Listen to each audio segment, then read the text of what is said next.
2008 World Champions of Baseball. Don, what's up, buddy? You caught me mid-yawn. It's like, oh. What up? What's going on? I need the excitement. It's been a long day. Oh, hey, listen, Rich, if you needed some adrenaline IV'd into your veins, look no further than this afternoon. Oh, you're talking about Kyle Gibson going 8 innings and allowing one run, yeah. and they can't get a win? Yes. But I will say, Rich, I mean, it had a very climactic ending for what was a very impressive but like boring game because the typical Phillies fashion. You score 9 runs last night and you blow the game in extras. Can't get the win, and then you got a guy out there in Kyle Gibson who pitches a gem. You can't even get him to win. It's what the Phillies do. Inconsistently consistent. And oh my goodness. That is what reels us in, Dom. It's what makes us come back. Rich, before we go any further on episode 68, I got to go back to someone that you introduced me to on one of my first shows. We got to take it all the way back to the beginning. And we got to go to Uncle Jack. We have to go to Hey, listen to this guy. Tell me how you're feeling here. You're screaming. I am stoked, baby. You're screaming like it's still the game going on. We're talking about the Fightins here. The Fightins. Said, Mike. Yeah. So, son, when Uncle Jack throws those eyes, you listen. It's the eyes, man. It's the eyes that either make you look criminally insane or just intense. And I'm going to say, Uncle Jack, I love you both. That's my man.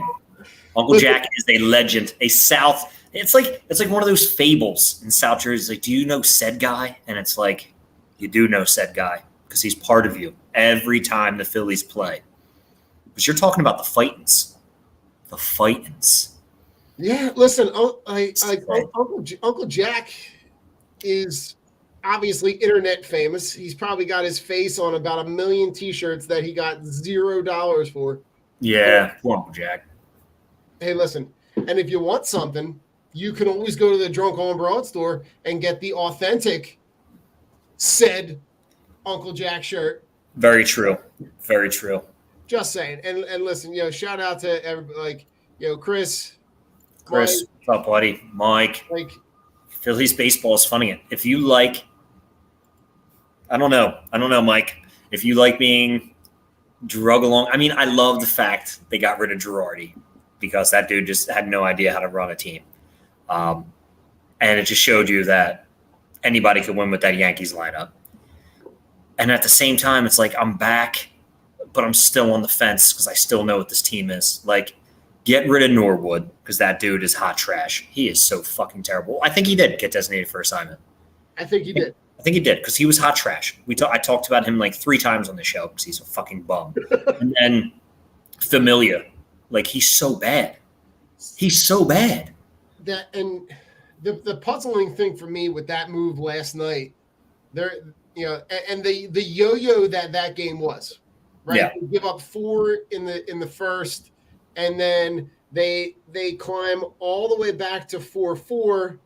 They tie it up, and then they go up 8-4. And at that point, I want to say Eflin had retired in the previous inning like 10 straight. Yeah, because he was pitching well after that first inning.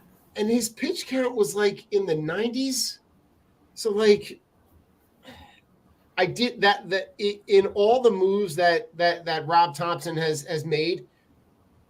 That to me was the most puzzling one of them all because I'm looking at it and I'm like, you got a guy that's kind of riding a wave here, circled the wagons after having a shitty first inning. Ride until the wheels fall off. Like today, right? Like today, you had Gibson who threw an absolute gem. And even in that one, like he gives up that one fluky You rode him all the way until the end. Like, I just didn't understand that move. No, you should have. He should have kept him in for at least another inning. Like you ride that wave. He starts getting hit around the next inning. Okay, make that call, but don't do the whole. Okay, well the pitch count's high, but he's pitched well. Yeah, of course his pitch count's going to be high. His first inning was atrocious. I think he had 36 pitches in the first inning. Yes. Like it was something, and it's like, yeah, a guy lets up 36 because he wasn't hitting his spots. He was getting hit around a little bit. He had walks. Like, relax, dude. The guy found it. He found it. Let things checks and balances. Right. It's starting to balance out. Let him go. Do not go to that bullpen. Do not put our weakness out there. And Knebel is now not. They've already kind of come out to say that Knebel is now not the designated closer anymore. He's going to move. They're going to move Sir Anthony Dominguez into that closer role. They're going to put Knebel in more kind of cherry pick spots. Knebel is a setup guy, but that's Knebel or Knebel, whatever it is. He's been a setup guy. Like let's be real. Like this was the issue. You spend money on these guys. You don't have that certified closer. Right. This guy's thrust into a role where, okay, this is a lot of pressure for a first-time guy going into this position, going into the closing spot. It's going to make you or break you. It broke him. He's not able to do it. Give him the 8th inning job. Give him the 7th inning job. Give him a role that isn't so crucial, and let Sir Anthony Dominguez close it out. Yeah, I'm all for it. Like, this is why I liked Nearez as the closing spot, because as inconsistent as he was, he had good stuff, and when he was on. And I would trust Nearez on this team as their closer than anybody else on this roster. Yeah. I mean, you don't but have Nearez isn't here. Yeah, I mean, listen, there's if there's one thing that you can say, that like having that guy that solidifies the back end of your bullpen. I mean, let's be honest, every team identifies that as a need. Right now, it's just something that they're hopefully by sliding Sir Anthony Dominguez, as you've seen times in the past where he's able to fill in that role and do it really well. So I don't know, Rich. I mean, listen, 10 of the last 12, they've won the last 4 series. Yeah. So listen, the only problem with all that is that as hot as the Phillies are, the Braves are hotter than them, right? Like, and we're still 9 games behind, or 8 games behind the Mets. So that just shows you winning 10 out of 12 and you're still 9 games or 8 games behind in the NL East. It's just like, Jesus fucking Christ. Yeah. Like there's so much ground to be made up. And I don't see us catching the Mets. Their pitching has just been fantastic, and they smash. And they're going to get arms. Yeah, and they're going to get arms back. Like, this was the time where you wanted and you hoped, okay, you could pull within like 5, pull within like something. Mets just tank. But no, the Mets are, breaking even. I think I saw over the last 10, they were like 5-5 or 6-5. Like, that's not going to help you. You needed them to lose 4 or 5 more games to crawl up. Because like you said, once they get Scherzer back, and once DeGrom eventually comes back, okay, you're adding an extra 4 to 6 wins a month to that team if they have 3 starts a month. Because let's be real, those guys don't lose. And if they do, it's not often. Yeah. So you're right, Rich. And even like to just look at the last 10 games, right, as a microcosm of how well those teams have played. Right, the Mets were 6-4, the Atlanta was 10-0, and the Phillies were 8-2. Yeah, and the Mets still lead the Braves by 5 games, and they still lead the Phillies by 9 games. So like, you realize that like that attaining that division is not really a realistic goal. No, now at this point, and this is when you play piss poor in the beginning of the season. And Girardi has no fucking clue what he's doing, is what sets you back. Yeah. You can, like, I'm not saying you can come out slow and still make it, but you have to come out hot. Yeah. Like, you need to establish like a decent overall record. You need to win. What do we go, like 5 series in a row where we didn't win? I think we got like swept twice in those 5 series. Yeah, right. Like, you can't have that. You're just digging. Like, the Phillies, as good as baseball that they're playing, they're still not even inches out of that hole. Because they dug themselves such a hole that they can't get out of. And that's what you're going to see. Like, are the Phillies realistically going to keep winning 8 out of 10? No, it's not going to happen. Ebbs and flows. We talk about it. They're going to go some weeks where they're 4-6, 3-7, 8-2, 7-3. And the Mets aren't going to lose a lot of games. They can still break even. The Mets can still go 5-5 and still have a 9-game lead up on the Phillies. Yeah, I think you're to bring up Mike's point, there's a couple things I want to get to, but like nobody's catching the Mets. No. At this point. And it would literally take an epic Mets collapse. Which we've seen before. We have seen. The Mets can Met like nobody else can. They met all right. So I don't think that it's like Mike's saying, like, I don't think it's realistic that right. But to look at the wild card, right, you're looking at the Padres, the Braves, and San Francisco and Milwaukee are all teams that are ahead of you. Now, realistically, you only have to jump Milwaukee and San Francisco. Yeah. Which, even in that case, though, Rich, as good as a clip if they've been playing, they're still 3.5 out of that final wild card spot. Yeah, I know. So because those teams have starting pitching, they have hitting, they have bullpens. They're all around good teams. Just look at the divisions that they're in. Right. Like, look, the Giants are not clawing, they're playing well, but they're also in a division with the Padres and the Dodgers. And the Dodgers, right. Like, okay, we already know that, hey, Dodgers are going to win the West because it's the Dodgers when you have that much talent and that many arms on your team. That's what you're going to do. Then you have the Padres, who are probably the second best, who are going to get a wild card spot unless they collapse. I saw today that Tatis is going to be out another extended period of time because the healing didn't show significant progress. So he's going to be out for a longer time. Whatever, they're still playing good ball without him. And then San Fran, who thought that Gabe Kapler was a good coach? Wow. It's crazy how well he's been coaching that team. And that team has arms, and that team can hit. And they're fundamentally sound. Another thing that the Phillies are lacking is being fundamentally sound. But look at the good part.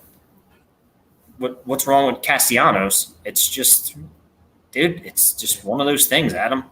Yeah. It comes in droves, man. It comes in droves. When guys are hot, they're hot. When they're not, this is what you get. Adam, to speak to that, like, look at Rhys Hoskins, right? Rhys Hoskins is a guy we got to talk about considering his most recent stretch, right? But look at that microcosm in comparison to how we were talking about Rhys Hoskins at the beginning of the season, right? We were crushing him because he had all these inconsistent at bats. He's swinging out of his shoes. He's taking pitches. He's swinging like that 162 game, 182 game season in baseball is huge. Yeah. So to look at that and say it's not realistic to look at a guy and say he's going to have that stretch the entire season. I mean, Christ's sake, Mike Trout, who most people would argue is probably the best player in baseball, right? Just had a recent stretch of like 20 plus at bats without a hit. Yeah. So, but then he's going to come back the next week going 3 for 4 with 2 home runs a game. He's living in Ben Simmons' house. He needs to prop something. It makes sense. Did you see the Draymond pass up the layup? And then somebody wrote Ben Simmons entered the conversation. Yeah. Draymond was wide open under the net, like 2 feet away. Same thing as Ben Simmons. Wasn't even looking at the net. Passed it out. And then I saw a comment, Ben Simmons has entered the conversation. I was dying. I'm like, oh, Draymond Simmons. I'm like, I see you, bro. Draymond. I see you, scared chicken. I see you. Oh, my God. But Castellanos will figure it out. I didn't see the whole him batting over 300 and like batting 313 again. I didn't think that was attainable, especially with the pitching staff that you're going to go up against in the Mets and the Braves and, just some of these NL West teams. I think it's going to be a lot harder. The Nationals are really whatever. And Miami is weird because Miami's got a lot of good young arms. It's Miami. Poor ownership, can't figure it out. Traded away your best pieces for peanuts. And then Derek Jeter says, I don't want to do this no more. And it's just like, well, you destroyed the team and now you don't want to do it anymore? Well, that's a great idea. And nobody really wants to go to Miami for a baseball game. Who knew that there was like many other things to do in Miami than go see the Florida Marlins or Miami Marlins, whatever they're called now. Listen, Rich, I will speak from firsthand experience. Being down there, it is not half bad to go into a stadium and it's closed and it's air conditioned. I'm just saying, Philly. I mean, air conditioned baseball in the middle of the summer ain't that bad. Oh, yeah, but I'm just saying there's a lot more things to do and see in Miami. Point taken. That was I'm saying. But yes, air conditioned, that would be dope. But let's be real. Is John Middleton going to shell out money for anything besides a few decent hitters? Because, I mean, he still can't shell out like money for scouting and anything for the farm system. And again, why are we in this situation? Well, when you can't develop talent, this is what you get. Right. Like, I'm sick of seeing Ranger Suarez. I am done with Ranger Suarez because he is one of those guys that can look brilliant at times, and then he looks completely lost out on the mound. And I'm just sick of it. Like, I'm not a hole you need to throw 100 miles an hour, right? The dude sits at like 88 to 90. That's fine. But when he misses his spots, he gets fucking hit all over. All over. And he's been missing his spots as of recent a lot. Like his last outing, when he gets shelled for like 6 runs. Yeah, I was trying to pull up the game. Like, what I need from Ranger Suarez is to move into the bullpen and be like a 2-inning guy, or move into a later role, just because he's got the pitches. He's got a decent amount of pitches that he can throw to keep hitters off balance. But it's another guy, he's thrust into that spot starter role. You really don't. I mean, if they hang in to this playoff conversation long enough at the deadline on August 2nd, when that ends, if they add an arm in the rotation, which bumps him out, then he bumps into your long man spot starter. They have to do something because honestly, you have to get rid of Familia because he's terrible. Norwood, thank God he's gone. I'm trying to think of anybody else in the bullpen. I can't say everyone because then we wouldn't have. No, you can't say everyone. Brad Hand's been good for us. He's been good, but with him, the biggest thing is consistency. Yeah. It's that he has those outings when you need him to come in and be a shutdown lefty and get 3 guys out. He has times where he just rolls and puts himself in positions where he's not getting the outs, and he puts guys on base, and then he lets up hits, and then it extends innings. Yeah. Alvarado is our other lefty, and he's been absolute dog shit. So it's just kind of you just look at the pieces and to see what you're missing, and to be a contender, it's just like, fuck, man, we're still missing pieces. We still can't figure out the center field problem. It's just the rotating door of a Dubel, Moniak, Vierling. It's just like, man, it's not even like it's a guaranteed out because the wife beater has been playing decent when he's thrust into that role. But I don't want to see him in that role. No. I want Moniak to figure it out. I don't know if he's going to this year. He was red hot, and then the injury. I think he needs more time in AAA just to get swings in under his belt. Like, he needs to play like 2 weeks consistently, get some swings down, and then come up. And Vierling is just terrible. If we could just move like Stott or Bohm to the outfield, we can say that we developed an outfielder, because we developed them as infielders because they're pretty decent at infield. Right. Like, I'll give Bohm credit. He's been playing well as of late. I think he's getting his head out of his ass. I like Stott. I just really wish that we could have hit on a center fielder or any outfielder, because let's be real, all of our outfielders are bought. Oh, but listen, they that whole Matt Klentak analytic section of this franchise's history put this team in its current state where they literally had to buy everything, right? And look at their bullpen, right? Yeah. They you know, as much as we want to sit here and kill Familia, right? Like you had to take chances on guys. Like you needed to pick up Brad Hand, and you needed to pick up Familia, and you needed to have Alvarado in there. You didn't really have a choice. We have, I think, one guy that was actually somebody else. Yeah, we had one guy from our farm system up there. And that's Sir Anthony Dominguez. Right. That's it. I don't think there's anybody else who's an actual from the Phillies organization in the bullpen. In the bullpen. You might be right. You might be right on that. Which is absolutely crazy. But it does speak to that point of like knowing that like we didn't really have an opportunity to be super picky. No, we didn't, which I agree on. I agree. It's just, it fucking sucks, man. It sucks that you can't like call up a guy from the minor leagues and like bring him in, because just no one's ready, or no one is, and which is really weird to me. So what's weird to me is teams keep guys forever, and it's just like, but they're never going to get called up in this organization or even given a shot. Why do you still hold on to them? Is it because nobody else wants them? And this is what I don't like about the minor leagues. Nothing against minor league baseball players. You know, you do a hell of a job. You do that. But Jesus Christ, like if the Reading Phillies, they're doing this and they're playing well. If no one's getting called up to the majors, there's something wrong. Right. Shut down the team. Shut down the team, fire everybody, and start again. Like, I don't understand. It boggles my mind. The one thing, Rich, that I'll agree with you on is that I don't, for the life of me, understand the need for minor league baseball to be as expansive as it is. No.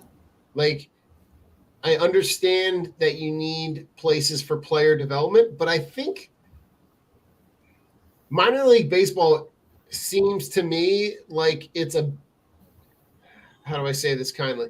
It's a business model that businesses that go out of business run. Yeah. We always did it this way. Yeah. And companies that run businesses where they always do things the way that they always do them end up like businesses that are out of business. Yeah. It seems so, and like I'm not, like you're saying, it just seems so outdated. It's just, we don't need a single A, a double A, a triple A, two different single A's, right. The cactus league, the grapefruit league. Like, honestly, I'm not big into baseball like that. I'm going to go and like, hey, I want to watch these minors. You can't give me Reading Phillies tickets or the Lehigh Valley Iron Pigs, because I know that none of them are any fucking good, and they're not going to come up to see. They're not going to be on the Phillies roster. No, because they would have been already. Yeah, like if they're ever any good. Why the fuck am I going to go see this bullshit? To talk about the guy, you're not driving out to Lehigh Valley to watch Stubbs. Yeah. Catch. Like you're the. So that to me is that, and that's a whole nother conversation about like minor league baseball. But like I don't understand why you need Grapefruit League, Rookie League, Single A, Double A, Triple A. Why do you need to have 5 rosters of 30 guys deep to develop? To, let's be honest, out of all of those, like, do you really need? Like, you could have like the traveling roster of like 35 guys. There needs to be like a pool, right? And have like a waiver system. That's how it should go. But you really don't need. You don't need the better part of 250 guys per organization. Yeah. So 200. Let's do the math. There's 30. How many teams? 30 teams. Yep. 30 times. So that's 7,500 players. Right. That are playing minor league baseball. That are playing minor league baseball. That are hoping that on their best day that they're getting a cup of coffee in the majors. So let's say seven of them come up this year and are good. So 7. So 7,500. We're a part-time math. 0.9. 0.9. 0.9%. Yeah. So not even a full 1%. That's 0.9% of players are going to make it. Hey, Rich, I'm with you on this one. I just don't understand it, and I'm sorry for derailing the podcast. It just is one thing. I understand some teams have a plethora of farm systems and players, and maybe I'm jealous. I'm a lot jealous. I'm not going to lie, but there has to be a better way. You could do, okay, we have a 3-guy draft, and then the Phillies, the Braves, the Mets, and Marlins, their best prospects, that's a team, right? You have your 3 guys on that team. They have their guys. Maybe you carry 7. So you have 28 guys on the team. You play ball. You go around, you play the other, like you just have like 6 teams. And you constantly are playing, constantly playing. Yeah. But then you have a bunch of different coaches coaching them, developing them. And then it's like, okay, these are your guys. And then at the end of every year, if these guys don't get called up, then they all go into a pool. And more guys can be added to the pool. You can – exactly. But it's every year. It's like, okay, if this guy doesn't get called up to your roster this year, then, okay, now the whole roster pool besides you do your X amount of time. Say they have to be on an MLB roster for a quarter of the season. Or let's say, just say 25 games. They have to be on a roster. Oh, thanks, Adam. I appreciate it, bro. Thank you. 1 year. 1 year with the beautiful lady. 1 year with the beautiful lady. But why can't they do that? Like, just keep Rule 5ing it. Because if players are, I understand it's the cash. But how are teams really making that like a lot of money off of minor leagues? I don't know that they're making a lot of money, Rich, but they're making money. But they're also losing fans left and right because baseball is just falling.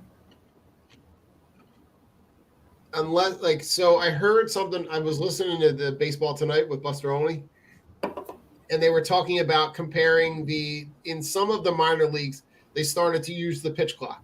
Right? Yeah. Because that is something that's come up in terms of the length of the game and how that affects how interested people are in watching and staying with the game. Yeah. And the games that were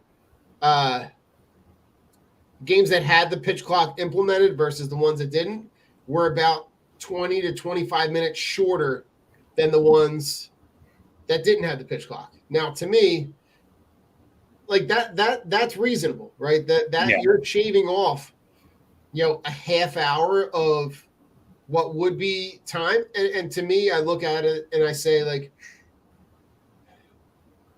if a guy knows that he only has a certain amount of time to pitch, the guy's not stepping out. He knows he's like, there's no time that's lost. No. In people just standing around. So, like, that's something to consider. But it's got to be a better way. I agree, Don. Got to be a better way. And that's all I got to say about that.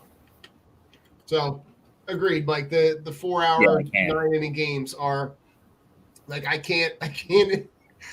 don't think it's reasonable for any human to day after day invest 3-4 hours into. That's why when I go to Phillies games from now on, I'm only doing standing room because you walk around. Yeah, I can walk around because the only time I had Diamond Box the Diamond Club seats is it was a 7:05 game. It started at 7:30. Clay Buchholz was pitching. It was the only game he pitched for the Phillies that season. That's a bust out. I think he got shelled for like 11 runs in like the first inning or something like that. It was like 13-2 in the second. We left in the bottom of the third. It was 9:45. Jesus Christ. The bottom of the third, it was 9:45. So it was 2 hours and 15 minutes from the first to the third inning. I'm like, we looked at each other like me and Jamie were like, we both got work, dead ass. Like, I'm out. I'm like, fuck this. This is terrible.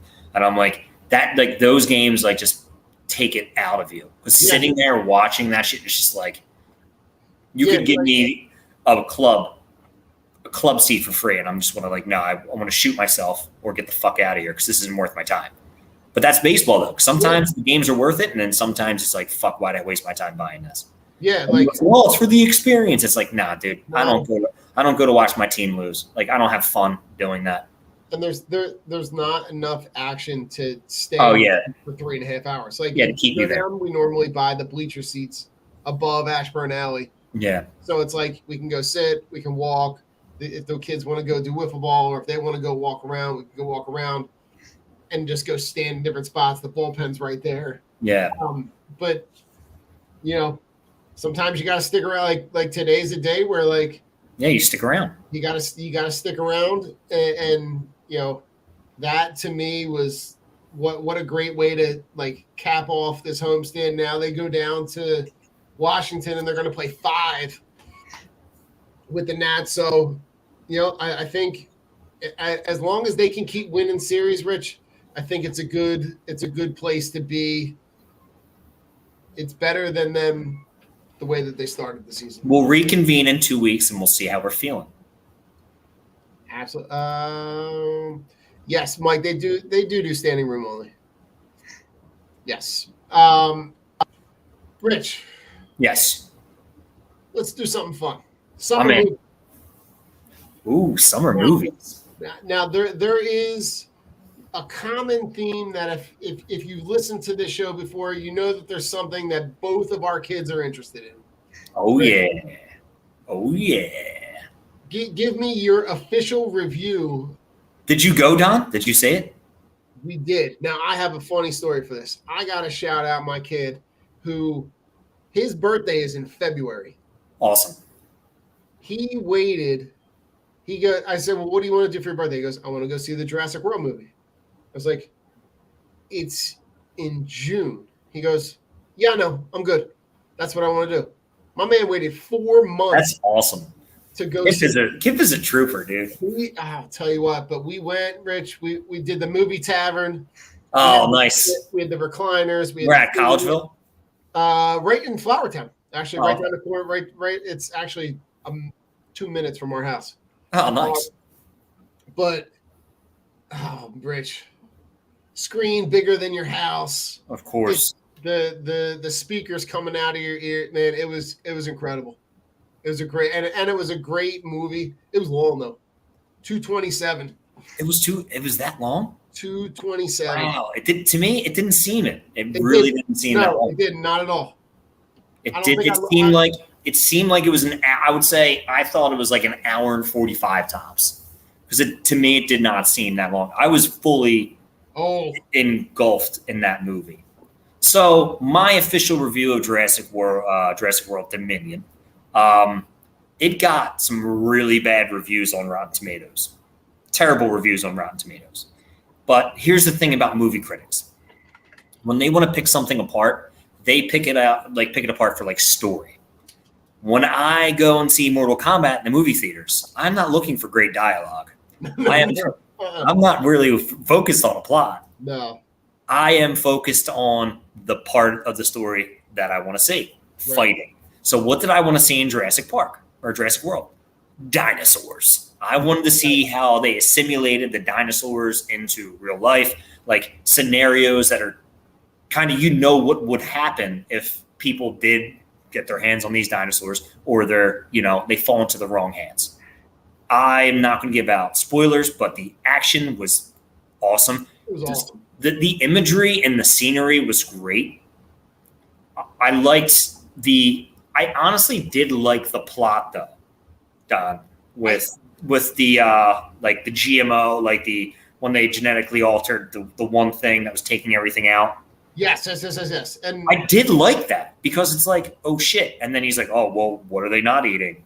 Oh, the biosync ones, or the biosync. It's just like, so it just shows you, like, if you get your hands on that, like, DNA modifications and if it fell into the wrong hands, what could it do, and the impact and the disaster? because it does. It shows humanity at its worst, but then it kind of shows humanity at its best and what they're trying to do for like the dinosaurs who are being like bred. Because that's like it would be a fucking thing. I mean, we have that problem with dogs. We have that problem with other types of animals being bred and sold for fighting or whatever it is. I'm like, oh shit! Like, to me, it was extremely interesting. I thought it was really cool. Like, I walked out of the movie and I'm like, I'm happy. I thought it was way better than Fallen Kingdom because I thought Fallen Kingdom fucking sucked. Listen, I love the CGI. To me, was incredible. Oh, it was top notch. You had no idea that any of the stuff that you saw was not real. No. So I loved the action scenes, the way that they were able to integrate that into the storyline. I agree, kind of closed the loop in terms of it didn't leave it kind of open-ended for another movie. I think it's time to kind of put a bow on all of it. But to speak to what you're talking about, the whole science part of it got me like I was locked in on like, all right, now you're talking about genetically modified DNA, and it kind of circled back to some of the early raptor DNA where they were how they designed where they had blue got a specific type of DNA that allowed that because that species can how do I say this? They're asexual. They're asexual, so they can reproduce without a mate.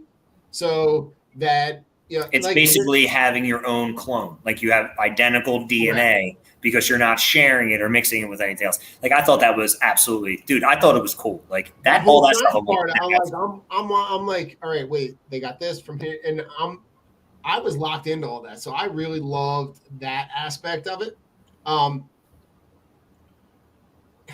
I love the fact that like you got to see that you got that penultimate scene. You got that ultimate scene at the end. Yeah. Nintendo's where I won't give it away, but I know what you're talking about. But somebody dies. Yeah, someone dies. Someone very large dies. Yeah. You know what the funny thing is though, Don? Because I do a lot of reading in dinosaur books because me and Ollie read. And so we're going to talk about this because the main antagonist was the Gignotosaurus. And it is the largest predator, meat eater that ever walked the earth. Correct. But it was also one of the most primitive ones. Yeah. So here's my problem with that. That thing would have been dumb as fuck. That thing would have been super fucking dumb. Also true. So that's like saying, okay, you're bringing in, or now we're getting nerdy, Tyranotitan, the first T-Rex, bigger than the T-Rex by about like 15 feet. Right. Had a completely unevolved brain, unlike the T-Rex who came 100 million years later. If they fight, which one's going to win? The bigger one or the one that's more... Right. Like, that's what I looked at. I'm like, kind of like, man, this thing's like whooping ass. But I'm like, this shit's dumb as fuck. Like, it's a stupid ass dinosaur. T-Rex seems a lot smarter than this guy. Yeah, and you see that, which is why I loved it. As much as why I loved it. Yeah. You see that at the end of the movie. It was so good. It was so good. Like, the more I'm talking about it, like, the more I'm getting hyped because I'm, like, remembering things from the movie. Because after we left the movie, like, Ollie was tired. We were tired. Because Ollie sat through it like a champ. Like, he did great. And it's just long. And we're like, what's the best part? And it's like the fighting. I'm like, yeah, and the dinosaurs, yeah. And I'm like, I really like the plot. But I was like so tired after seeing it. So I don't know if I had like just like movie fatigue like coming out. I couldn't get like all amped up. But like the more I think about it, I'm like, it was a really good fucking movie. Like it hit everything that I needed to. For me, I'm not a critic. I don't care about the story. I like the story. I like the science aspect. But I just liked seeing the three old characters interact with the three new characters. Right. And it was fun. Like, it was just a fun ride. Like, it was just fun. And when you go to the movies, you don't want to sit there and be bored and, oh my God, the dialogue was amazing and their conversations, oh, that's the best part of the movie. It's like, no, I want to be on a thrill ride. Like, I want dinosaurs chasing people. I want to see fucking people get eaten. I want to see some crazy shit. They're dinosaurs. I want to see them be dinosaurs. Right. And there wasn't a lot of downtime in the movie either. No, which was good because Which was great. always something going on, which I like. When you've got a 2.5 hour movie, you need to keep that pace up. There can't be those lulls in between, which there wasn't. So it was good. So, Rich, the other movie that people are talking about, yes, have you seen Hustle? I did see Hustle, and I liked it. I thought it was you were talking about it on last show. Mm-hmm. So Jamie was away. Yeah, that was that was good. Especially the Goldblum waving the flare again. Mm-hmm. I was like, he's so old. Don't break a hip. I love Jeff Goldblum. But no, Hustle was good. Can I say? I can say I fast forward probably 15 minutes through the movie because I had to. Because some of the dialogue and the workout scenes were just way too repetitive, and I don't enjoy movies when it's like every other scene is like a workout scene. Because it's like you know what the progress is going to be. Right. I wish there was a little more backstory with whatchamacallit, Bo. Right. And a little more background with Sandler. Because it's like, at the end, all right, I don't give a fuck. Spoiler. If you haven't seen Netflix, it's free. You find out that he drove drunk and hit a pole and ruined the chances for, I forget what school he played at. He played at Temple. Temple. Was it Temple? It was. He was all right, good. He was at Temple. That's right. 2-2. Deuce. Yeah, at Temple, and he ruined their and I'm like, okay, I get it. But like he did 6 months. Then it's like, it's weird. He's like blackballed for it, but people still love him. And I'm kind of like the dude who plays like the dickhead owner's son. You just knew he was going to be a dickhead. You knew the daughter was going to be the good one, have to come in and save the day. Right. I'm like, some things were predictable, but I liked the overall story of it. The story aspect of it was good.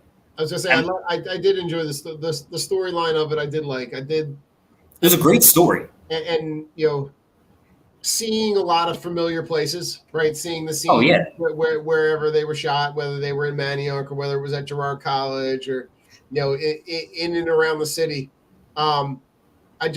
It to me, the Lowe's right on Market, right? Like you saw a lot of familiar places, which for me, as someone who grew up in this town, right?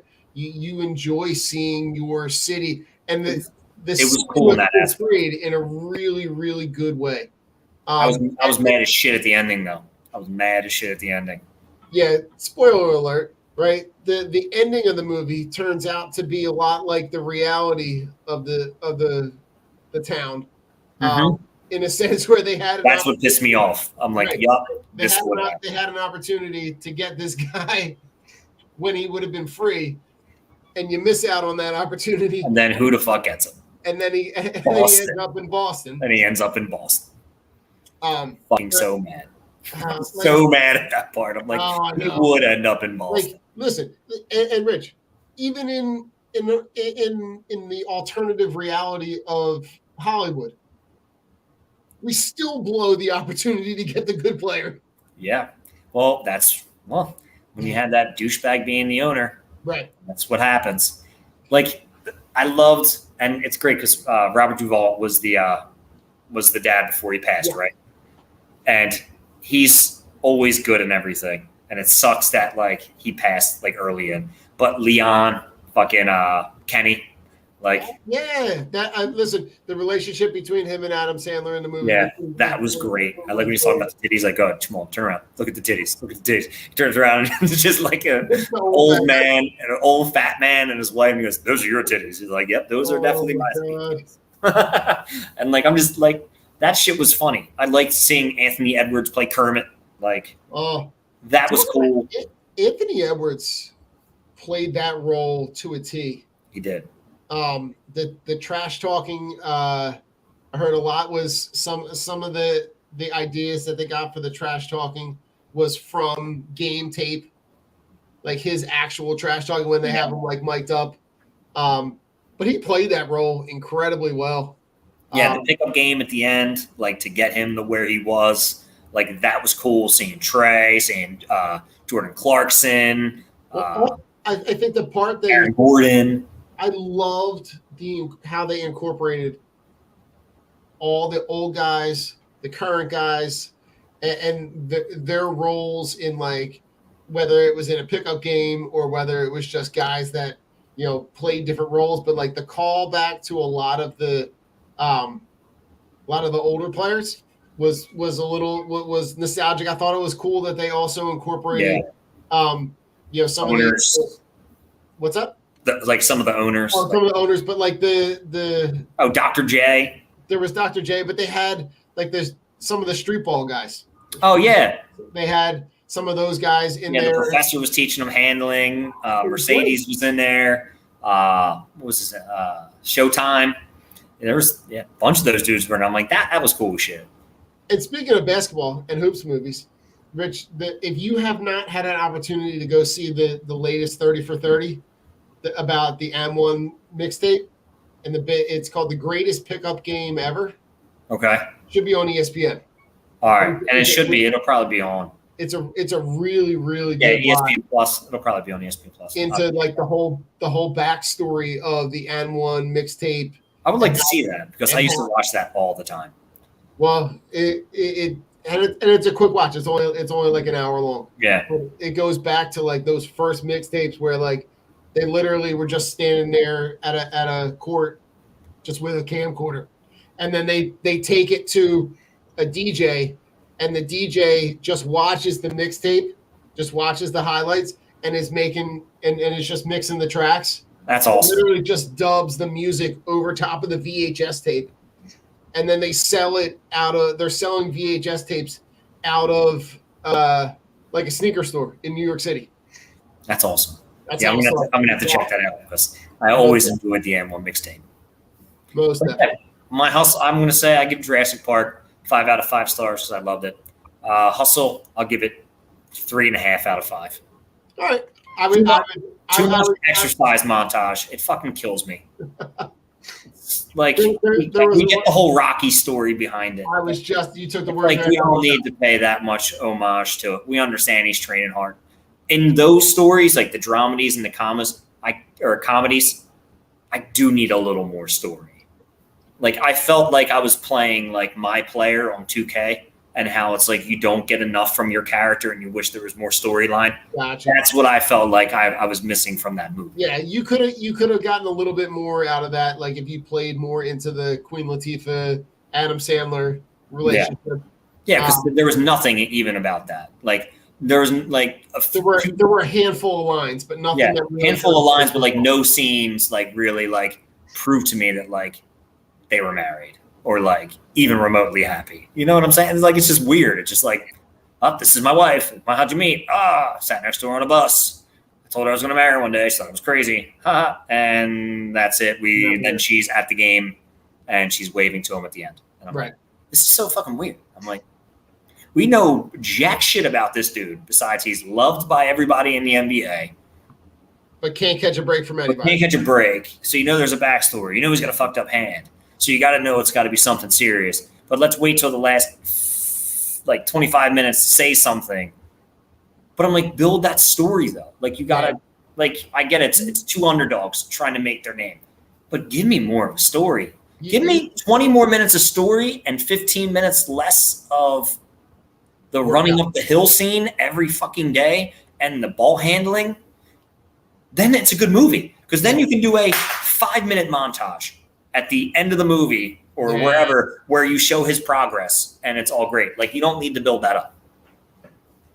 No, sorry, that's it. 3 out of 5.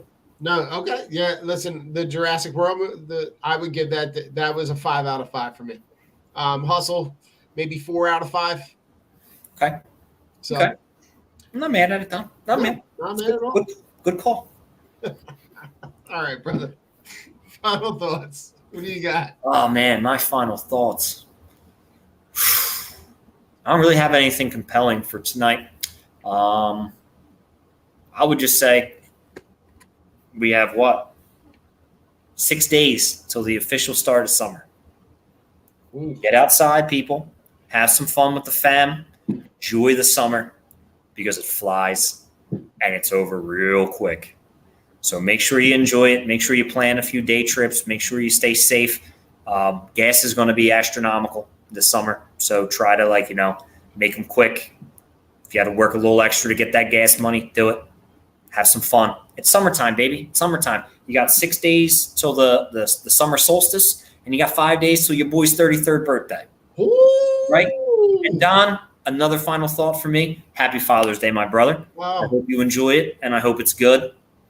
Yeah. Hey, listen. I don't know what you have planned, but I hope you enjoy it. I have nothing planned besides softball, and then I'll come home and see my son and my wife.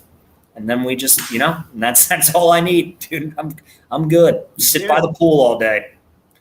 I think that you kind of took my thoughts, right, Rich? The idea of, shout out to whatever your male role is. Shout out to all you dads, biological and non-biological, because non-biological dads, you're the ones who chose to be a father. Right. You're the one who chose to be a dad, and that is commendable, and I respect you, and you're a fucking good man for doing that. So don't feel that maybe they're not yours, but you took on that role, as Don was saying, you're a big man for doing that and stepping up. It takes a special person to do that.